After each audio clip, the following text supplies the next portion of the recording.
Congressman Chris Collins, he is also the Trump Caucus Co-Chair and met with the president at the White House earlier today.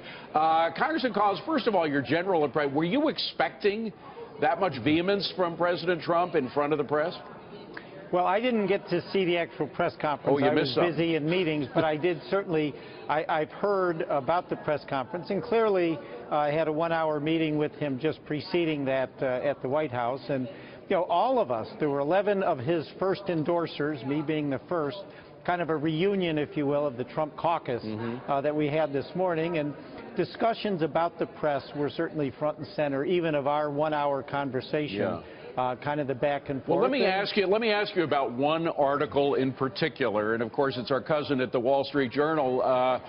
Not always a focus of Donald Trump's ire, but in this case he didn't like a particular story that was on the front page, and I'm going to read the title of it: "Spies Keep Intelligence from Donald Trump on Leak Concerns."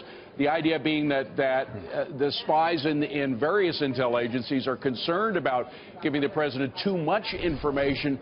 The president suggesting that's part of the whole fake news stuff. What do you think? I would be shocked if anyone in the intelligence community was stupid enough to keep information from the President of the United States, the Commander-in-Chief. That would suggest they don't have long to be working for the government, and they would be leaving in disgrace their employment. So I would be, frankly, just surprised to hear there could be any truth in that. Because it would be, you know, suicide for any employee of the government. Well, on the other hand, Congressman, there do seem to be some intel employees that are, if you will, committing suicide, professional suicide by coming out leaking information. We know that that's going on, right? Well, that's true, and as the president shared even with us today, when they find out who they are, they're going to be doing 10 years in jail.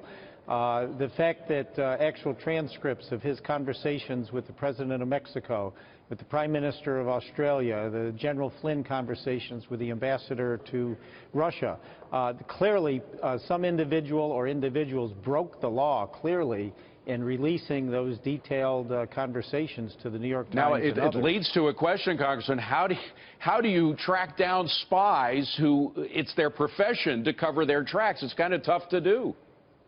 Well, these clearly are not the smartest people in the world, or they wouldn't have done it to start with. And while I wouldn't know how exactly you go about tracking them down, I think you know, the right folks could track them down. If they do, they're going to jail. If they don't, I guess people's antennas are up to make sure if anything like this happened before, perhaps there would be a way to track down who released that information. But it's a sad day in America. When you have intelligence officials, so supposed professionals, trying to undermine the commander-in-chief and leader of the free world. Very, very quickly, the first stop of the president after his inauguration was at CIA headquarters. He got a standing ovation. One thought that they were off to a good start. What happened? Was that misleading, or is the leaking misleading of what would characterize the whole agency? Oh, I would never characterize the whole agency based on what I think is probably a handful of rogue agents and employees. You cannot condemn the entire agency because 2 or 3 folks went rogue on you. Congressman, we've got some breaking news. We've got to leave it at that. Congressman Collins, thank you very much, sir. Appreciate it. Good to be